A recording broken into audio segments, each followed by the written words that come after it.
These are not soft, sentimental love poems that many people would call love poems. If this is love, give me something else. No? So, as I was saying, there is a very strong basis of an experiential love from which ramify many other emotions. Reading these poems, most of these poems, you might initially think that they're about love, but they're about a lot else. There is the poem about cats. I believe that among the categories of objects of love in your life, they're not only men and women, but also cats. They're all woman-centered poems, love poems, feminist poems, political poems. There are some poems that are more explicitly political than some others. Politics runs right through them of one kind or the other.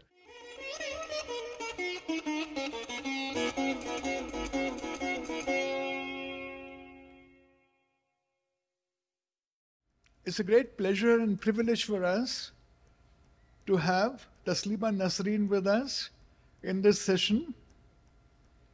We've all been reading her, many of us have been reading her before, and she is a writer. There are not too many like her in India who's internationally known, who's read extremely widely, a truly global writer. She is global not only by renown, she is global also by circumstance. She comes from Bangladesh. She was banished, exiled from her home country. She writes about it with feeling and some nostalgia. And she has had to live in many countries abroad. And she's been living in Delhi now for some time. We are here to talk about and hear her read out poems from a comprehensive collection, not very large, but 103 poems, I think, 100 odd poems, which came out late last year. And we hope to have her read out some poems from that, both of her choice and both of my liking. I wrote on that book recently in the newspaper as a book review. And we also hope to have her talk about her life and some of the circumstances surrounding those poems. At the very end, she will also read out a poem in Bengali. She writes in Bengali, and for those of you who know Bengali, it'll be a special treat. For those of you who do not know Bengali, I will read out the English translation in this book after she has read out the Bengali. Taslima ji, you've been writing poetry since the age of 13, as was said. Lots of people begin writing poetry at about age 12 and 13, including some young people here, I'm sure.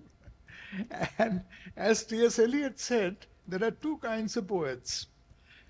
Those who begin writing whenever, very early, and stop by the age of 25. And those others who continue to write beyond the age of 25.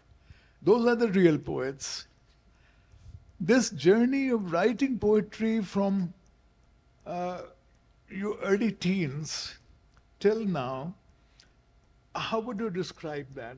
The evolution, in the thematic evolution, the evolution in how you write poetry as you wrote it then, as you write it now.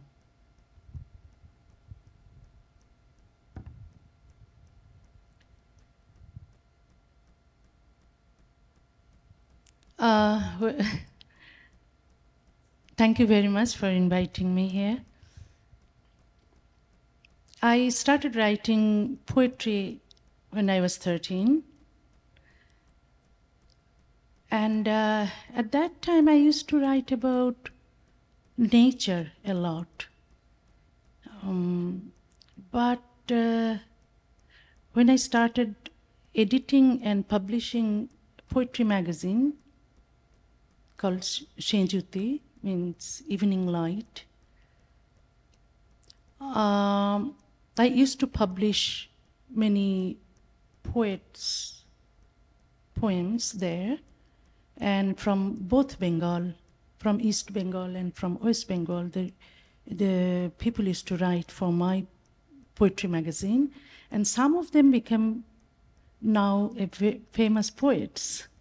But anyway, so I was 17 years old when I started editing and publishing that poetry magazine.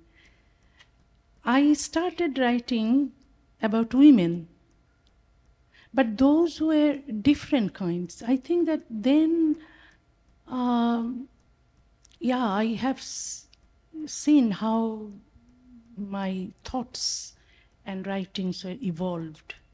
Now,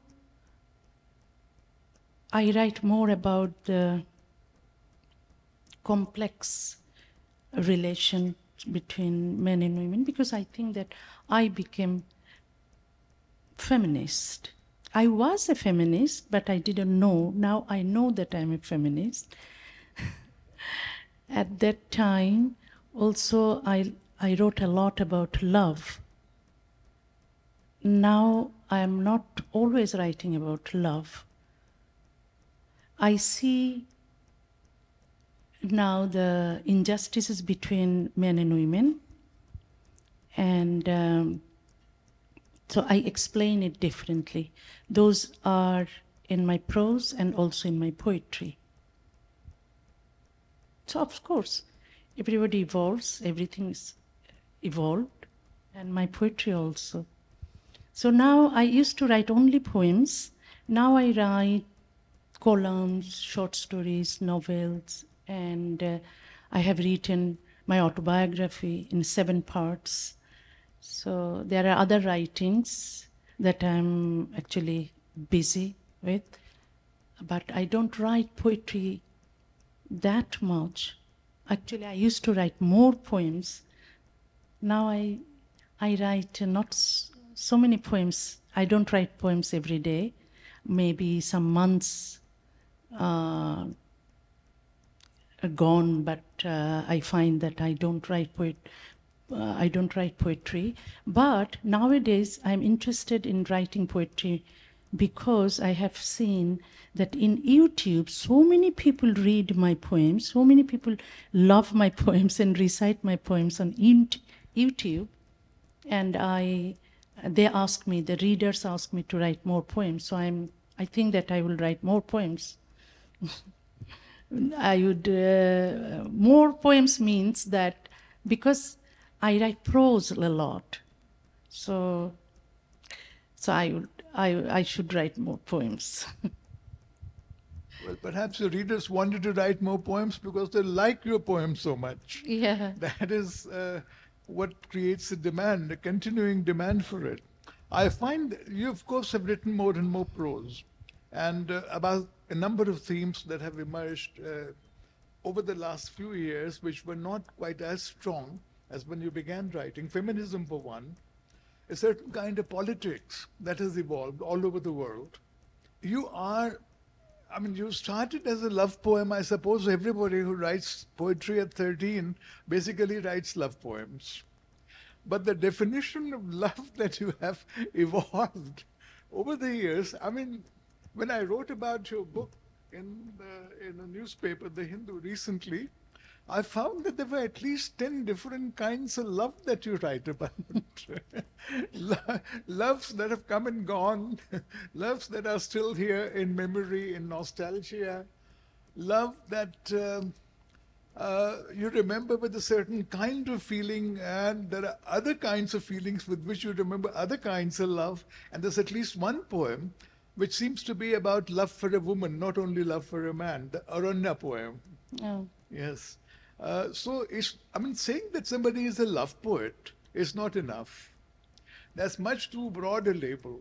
One has to go into what they do with love and the many perspectives in time through which they arrive at love. Would you like to read out 1 or 2 love poems? Love poems. Love meaning in this very broad sense, yes. Actually, I want to read a poem. It's called Happy Marriage. My life, like a sandbar, has been rolled over by a monster of a man. He wants my body beneath him so that if he wishes, he can slap me on the cheek, can spit in my face, and roughly pinch my rear. He can rip off my clothes and take the naked beauty in his grip. If he wishes, he can pull out my eyes. If he wishes, he can chain my feet. If he wishes, he can, with no qualms whatsoever, whip on me like the wind. If he wishes, he can chop off my hands, slice open my fingers. If he wishes, he can salt my open wounds. He can throw ground black pepper in my eyes. I'm the wife. So if he wishes, he can slash my thigh with a dagger, string me up and hang me. In my lonely house at night, sleepless, full of anxiety, clutching at the window grill, he wanted my heart under his control. I would wait for him and sob. He poured himself over my heart so that I would love him. My tears rolling down, I bake homemade bread. He wanted my heart so that I would drink as if they were ambrosia, the filthy liquids of his polygynous body, so that, loving him, I would melt like wax. Not turning my eyes toward any other man, I would give proof of my chastity all my life, so that, loving him, on some moonlit night, I would die by suicide in a fit of ecstasy.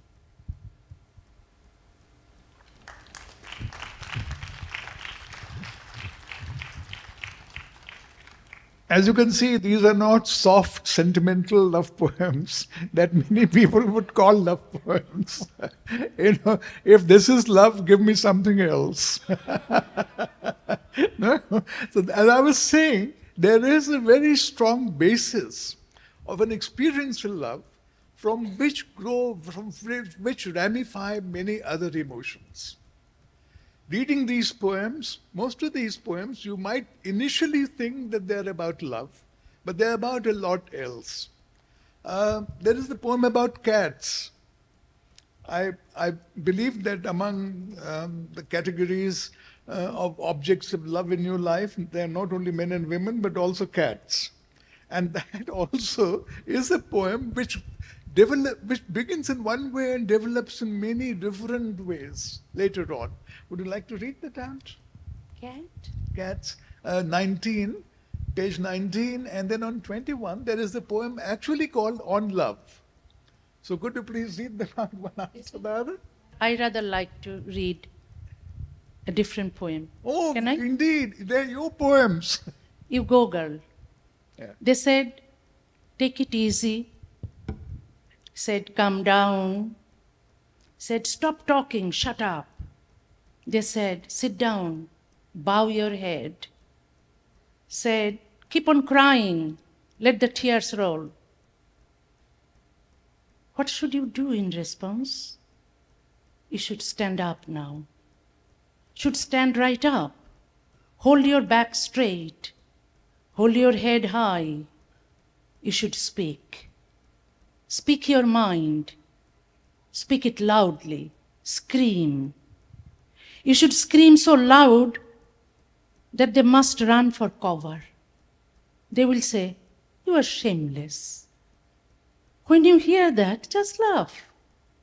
They will say, you have no moral character. When you hear that, just laugh louder. They will say, you are rotten. So just laugh even louder. Hearing you laugh, they will shout, you are a whore. When they say that, just put your hands on your hips, stand firm and say, yes, I'm a whore. They will stare in disbelief.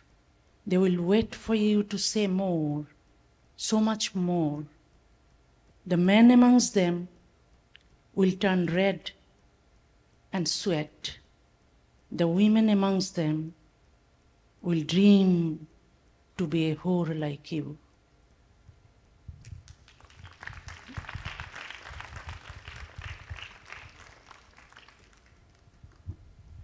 There are some poems here which are somewhat more explicitly, somewhat more strongly feminist than some others. And I think there's a very strong strand in your poetic works. Not only poetic, your works altogether in prose as well. One of those poems I thought is the one called Character, and another is Run. My job here is to suggest to her which poems I would like her to read out, and her job is to ignore that and read out what she likes. Character is okay. Yeah, Character. Character. It's on page 47. Would you like to read that? You are a girl, and you better remember when you cross the threshold of your house, men will be suspicious. When you keep on walking down the lane, men will whistle and follow the sway of your gait. When you step on to the main road, crossing the lanes, men will revile you and call you a whore. What is whore? Who makes the women lose? If you got no character, you will turn back to the threshold of safety, of inequity. And if you have identity, your stamp, you will keep on going as you are going now. There's again a strong feminist poem, and they're all women-centered poems, love poems, feminist poems, political poems. There are some poems that are more explicitly political than some others. Politics runs right through them of one kind or the other. Gender politics, geopolitical poems. There is one called From Country to Carnation. I could not understand the title. What is carnation? Not the flower. I don't remember the title of Bengali Doesn't remember. title. This is the poem. I thought it was too new to be translated into a book that came out last year, partly because it has Ukraine in it. Very contemporary. And it has a lot of other political concerns, longer running. I don't know whether you'd care to read it out. Oh, yeah. It's actually the name of the poem was The War Yeah. Uh-huh. in Bengali, Juddho. Yeah, right. Yeah. So it is the translator Yeah, I know. Yeah. gave this title. I'll ask you about translations in a moment, but would you care to read this out? Okay, I will read, but I never read this poem before in English. They have weapons, so they start a war. They love to destroy, so they have started the war. Let's kiss and show the warmongers our middle fingers. With kisses, we each of us blossom into a country. Your name is Russia, me, Ukraine. It is not so insane. If you are Cuba, El Salvador, Nicaragua, if you are Panama, if you are Iraq, Afghanistan, I'm America. You are Israel today, I am Palestine. Carnation calls lily, yellow columbine. I'm India, you China. Let's kiss. Let's tell barbarity and brutality to go fuck themselves. If you collect all the weapons of the world, all the nukes of the world, and put them against our national kisses, you will surely be a loser. One simple kiss, one petal, is more powerful than the fact of blood, of anger, of missiles. Let's kiss. Let's make love. Let's work hard to make it right. Our child will be born, and we will name this child Earth.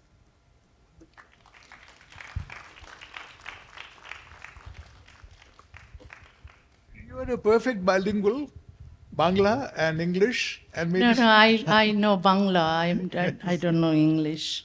Well, it's hard tried for us to to believe speak. you don't know English.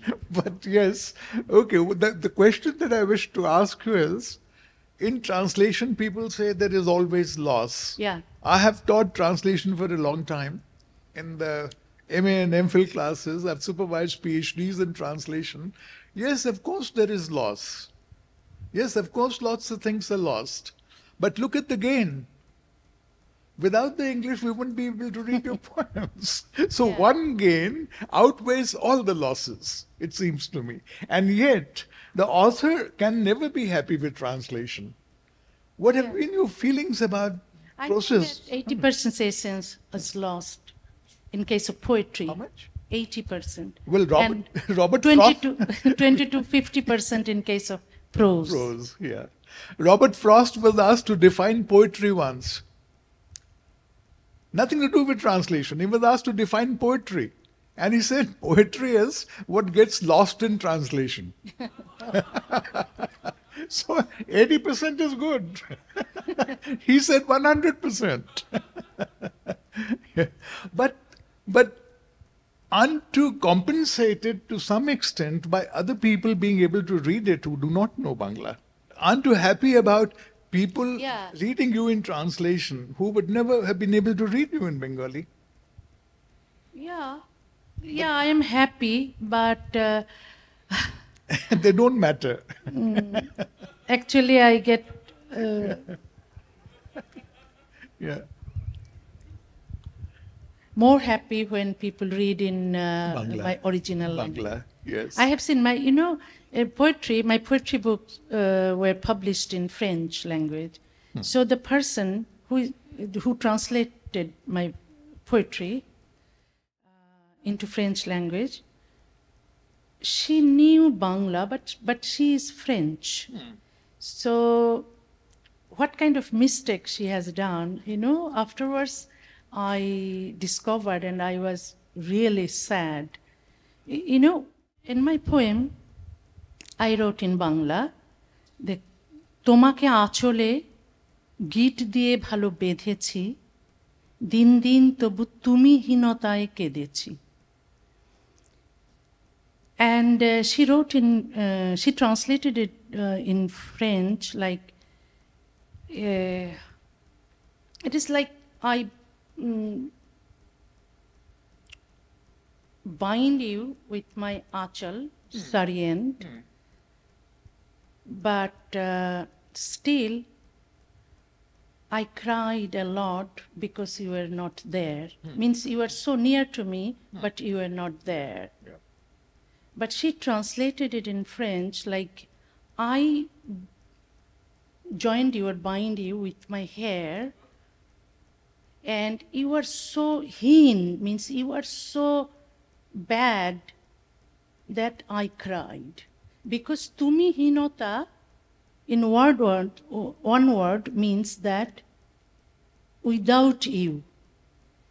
And hinota is another meaning that you are so niche, you are so bad. Yeah. No? So she translated tumi means you, hinota means you are bad. But she couldn't translate it tumi hinota, without you. So totally different poem, And my Lajja was translated in many different languages.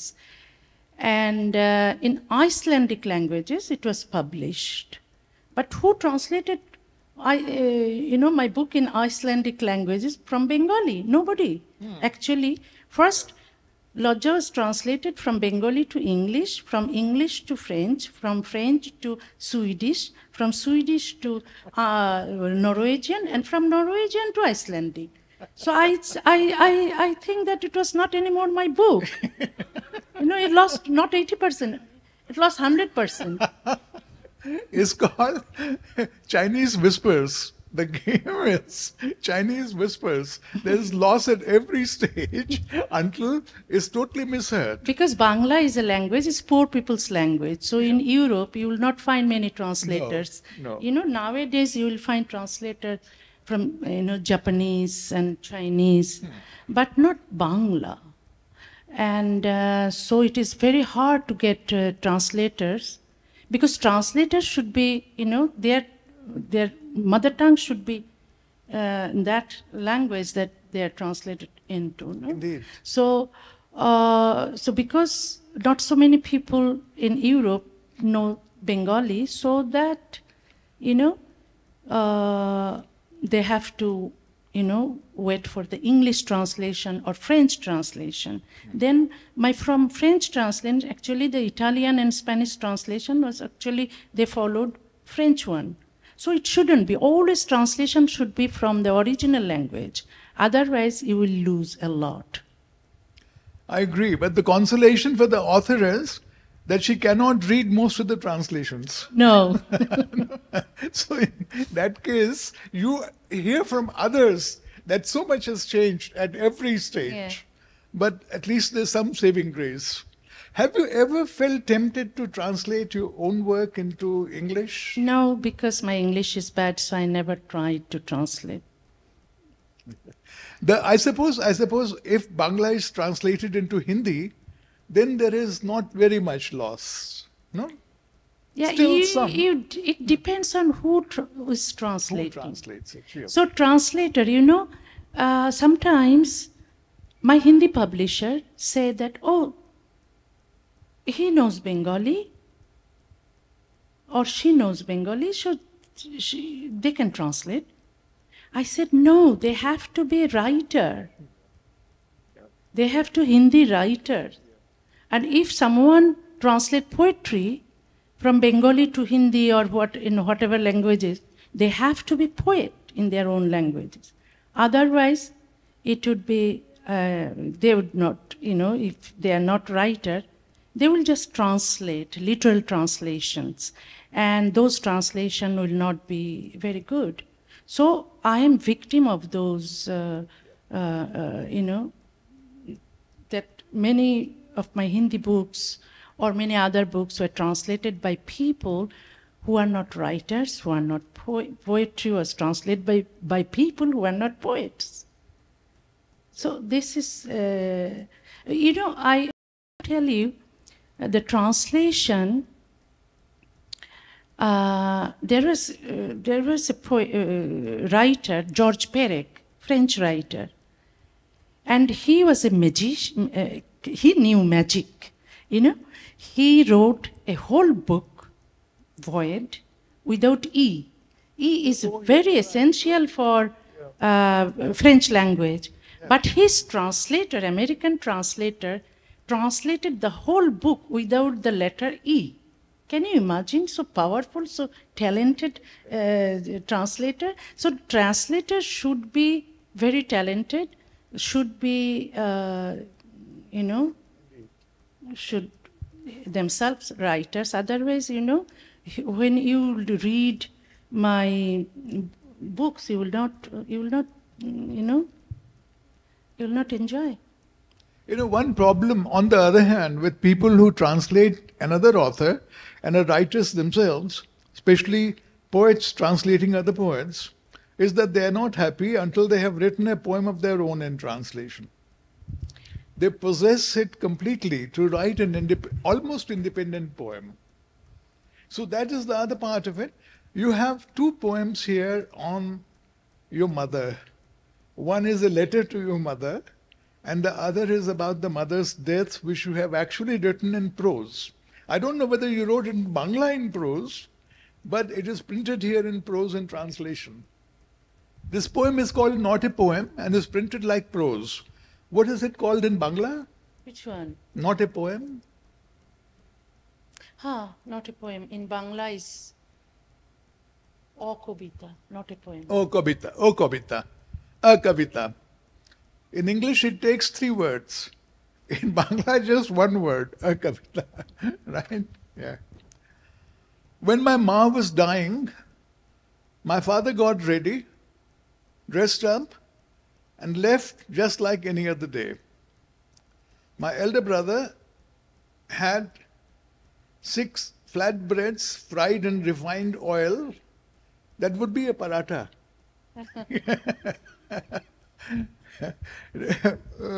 Fried in refined oil with a plateful of well-cooked mutton for breakfast. Good Lord, what did he have for lunch? He would do with nothing less.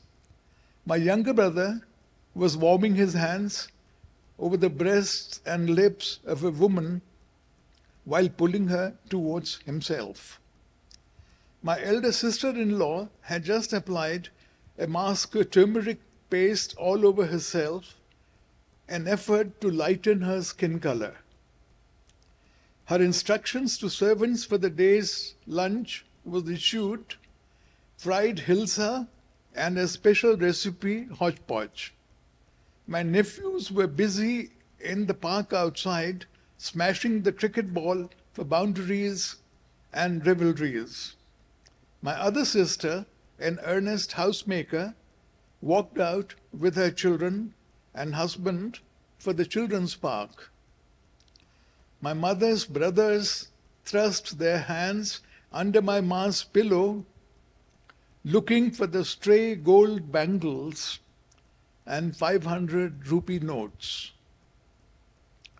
The television kept blurting out Tibetan toothpaste and Pakiza sari commercials in the empty room.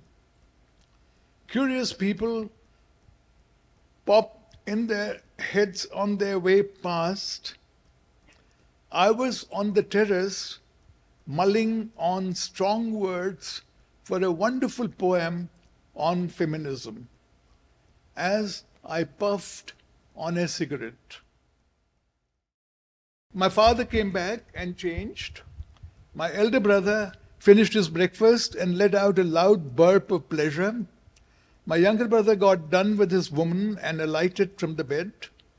My elder sister-in-law had her bath, came out with her hair wrapped in a towel, and enjoyed the fried hilsa and the hodgepodge that she had ordered. The nephews came back from the park. My other sister also returned from the children's park. My ma's brothers did nothing and waited. I came down from the terrace.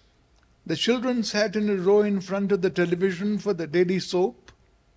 The elders had one eye on Ma and the other eye on television. The eye on Ma was dry. The one on the television set was wet from the last soap scene tragedy. That is how Ma died. This is suffering. This is emotional shock rendered in a very humdrum way, describing the daily routine of people around who are going about their own business as if nothing is going to happen, certainly not a death. And therefore the effect of the poem is much, much greater, the indirection in this. Please read one or two more poems of whatever kind. I read in Bangla. Kobita. আমি কবিতা লিখি না, আমি জীবন লিখি কাগজে। কবিতা লিখি না। পাহাড়ের চূড়োয় দাঁড়ালে যে হাওয়া এসে শরীরে ধাক্কা খায়, সেটি লিখি। গভীর রাত্রিরে সমুদ্রের খুব কাছে বসে থেকে যে হু হু শব্দ শুনি জলের কান্নার, সেটি লিখি। নদীর নিকটে গিয়ে মাছের, মাছরাঙাদের, মানুষের কোলাহল লিখি। আমি কবি নই, এক পিপাসার্ত পথিক মাত্র। পৃথিবী ভ্রমণ করে ঘৃণার হিস হিস লিখি, যুদ্ধ লিখি। লাশের স্তূপ থেকে দুর্গন্ধ বেরোয়, সেটি লিখি। আমি ভালোবাসাও লিখি, খুব গোপনে লিখি। খুনোখুনিতে লোকেরা ব্যস্ত হয়ে গেলে লিখি, লিখে রাখি। কলম দোয়াত কিছু না পেলে আঙুলের রক্ত দিয়ে লিখি, তবু লিখি। যতদিন পথ আছে পথের কাঁটাগুলো লিখে যাব, দুঃখ কষ্ট লিখে যাব, হাহাকার লিখে যাব, মানুষের ঈর্ষার ক্রোধের আওয়াজ লিখে যাব, অরণ্য পোড়ার আগুন লিখে যাব, চড়ুইয়ের চিতার আর চিত্রল হরিণের ঊর্ধ্বশ্বাস ছুটোছুটি লিখে যাব। সব খেলা শেষ হলে, সকলে ঘুমিয়ে গেলে, ভালোবাসা লিখে যাব।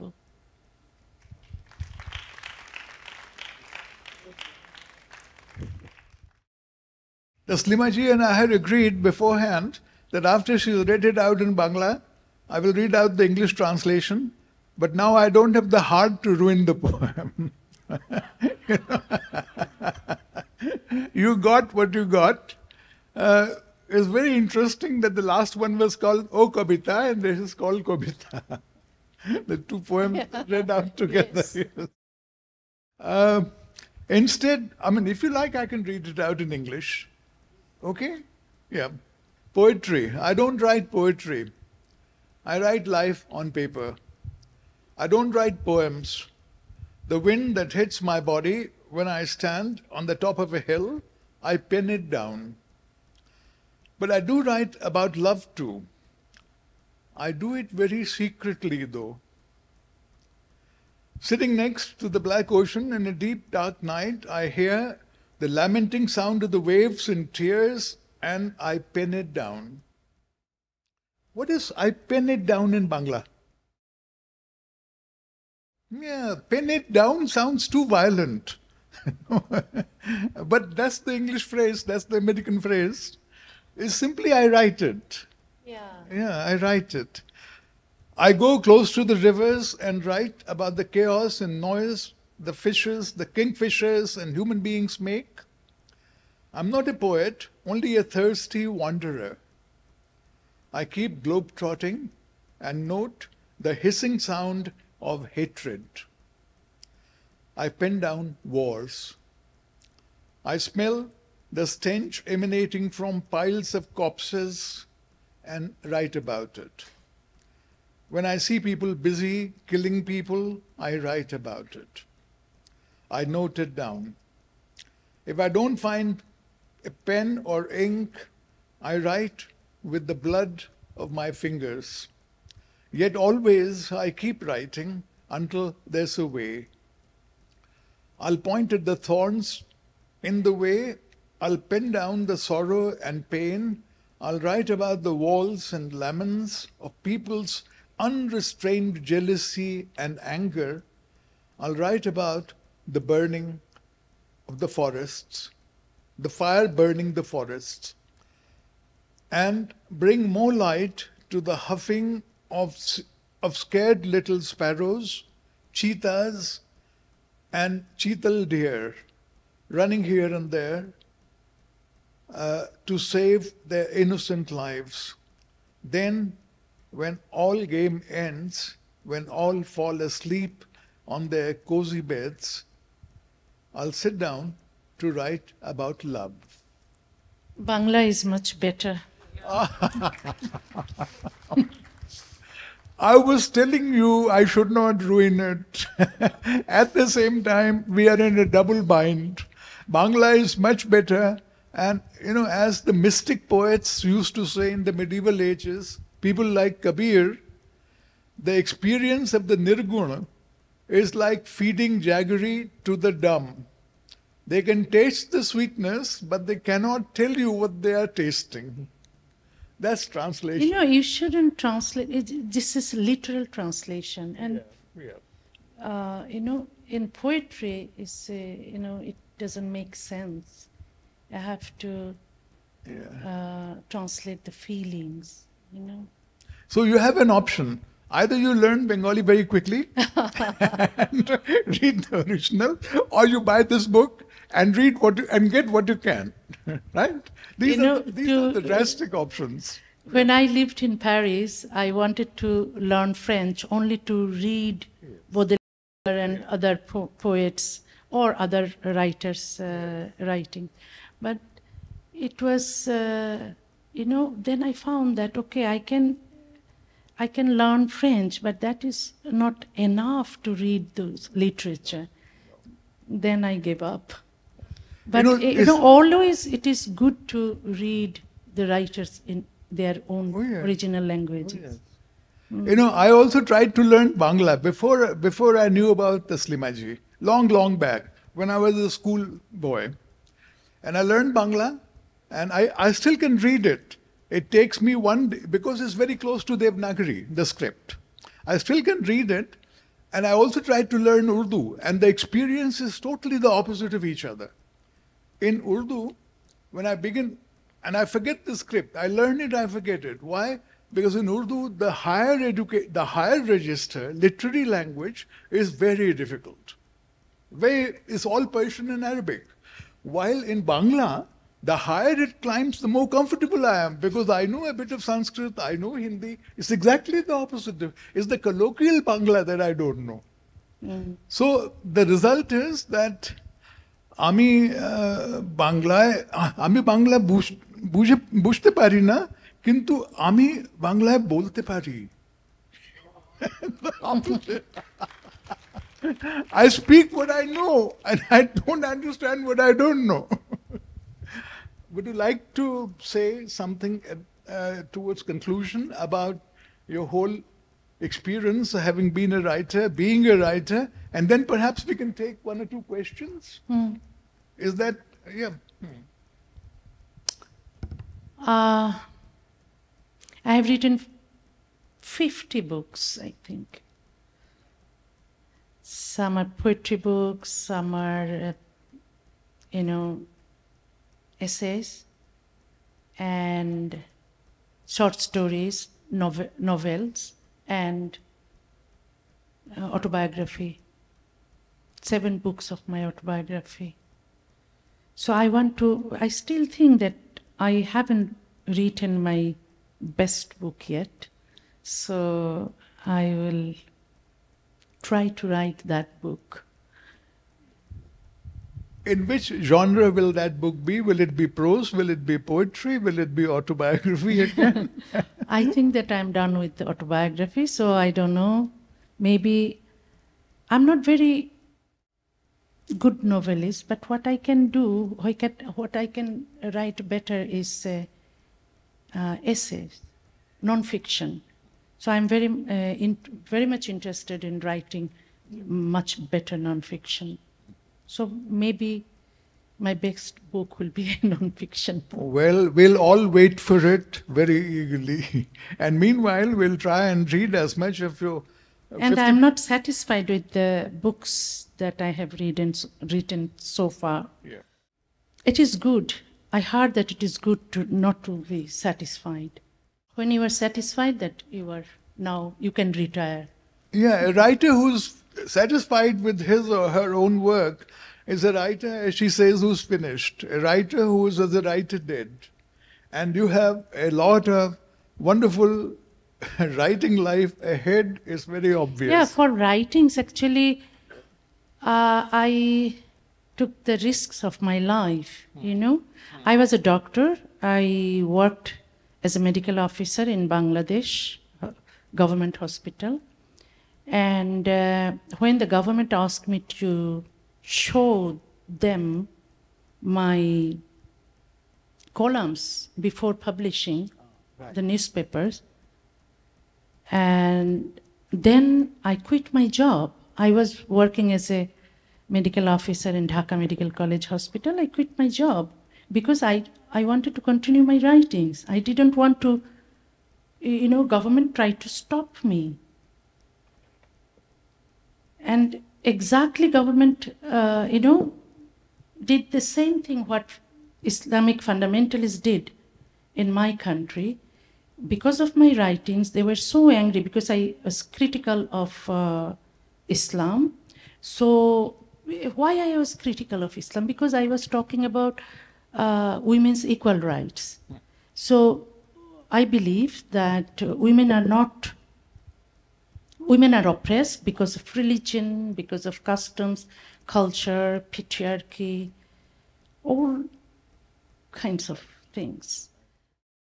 So I was so critical of those social cultures, patriarchal culture, patriarchal customs, and religious fundamentalism.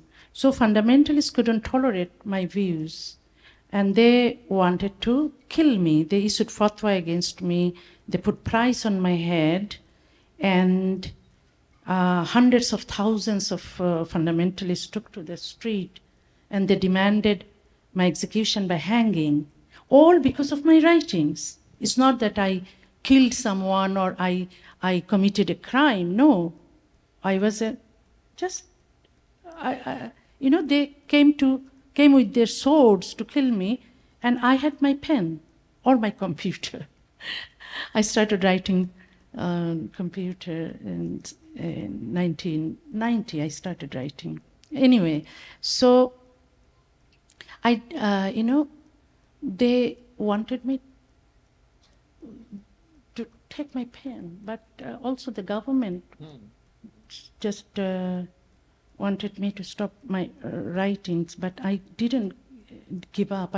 So I quit my job, and then government, instead of taking action against those people who issued fatwas against me, government took action against me. Government filed a case against me on the charges of blasphemy. I had to go into hiding, and then I was thrown out of the country. The same thing happened in West Bengal. So I am a Bengali writer, but I am not allowed to live in Bengal. Not even, I am not allowed to visit Bengal. Oh, So, really? yeah. So I am a Bengali writer. I lived in Europe. My exile life started in Europe, and I decided to come to India to live in Kolkata because I wanted to live in Bengali environment. I wanted to speak my language because I write in Bengali. I have to live Yeah. in an environment where people speak Bengali. I can hear Bengali. I can speak Bengali. So I had in Europe, when I lived in Europe, didn't have that opportunity. So I left everything. I was treated as celebrity in Europe, but I left everything for Kolkata because I couldn't go back to my country, Bangladesh. So I thought that West Bengal is my second home. So I lived there. I was very happy. I had so many friends, so many publishers, and so many friends. I was very happy. I was speaking in Bengali. Bengali language is evolving. All the languages evolves. So the young generation speak different words. I have to listen to those words. I have to use those words in my books. But anyway, so I was thrown out of West Bengal too, because some fanatics didn't like me to stay there. So this government also decided, just government behaved exactly like those fanatics. But anyway, I'm thrown out of both Bengals. Now I am in Delhi. So, but I still continue writing in Bengali. But I always miss book fair. Miss speaking, conversation in Bengali. I liked so much today because I talked with Swapan Dasgupta in Bengali. And Is that also East Bengali? Is so it you are Bengali, East Ghoti. Bengali? No.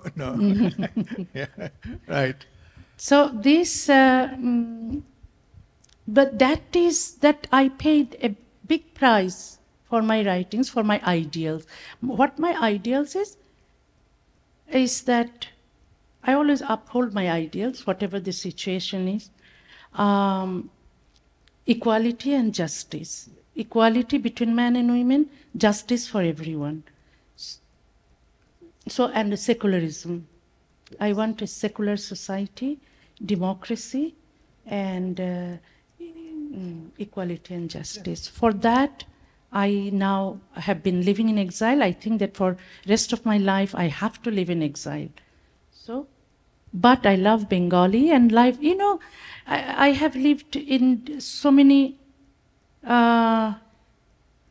People speak different languages. It's not that only my language is the best language. It's not. Hindi language and French, German, all languages are good. So I think that maybe we have to stop. No? Yep. No, I don't need to read that. I know what it says here. No. You've just heard one of the bravest statements by a writer. What? It's not only a brave statement, she has led one of the bravest lives of any contemporary writer at great risk to herself. Give her a big hand. Thank you so much. Thank you.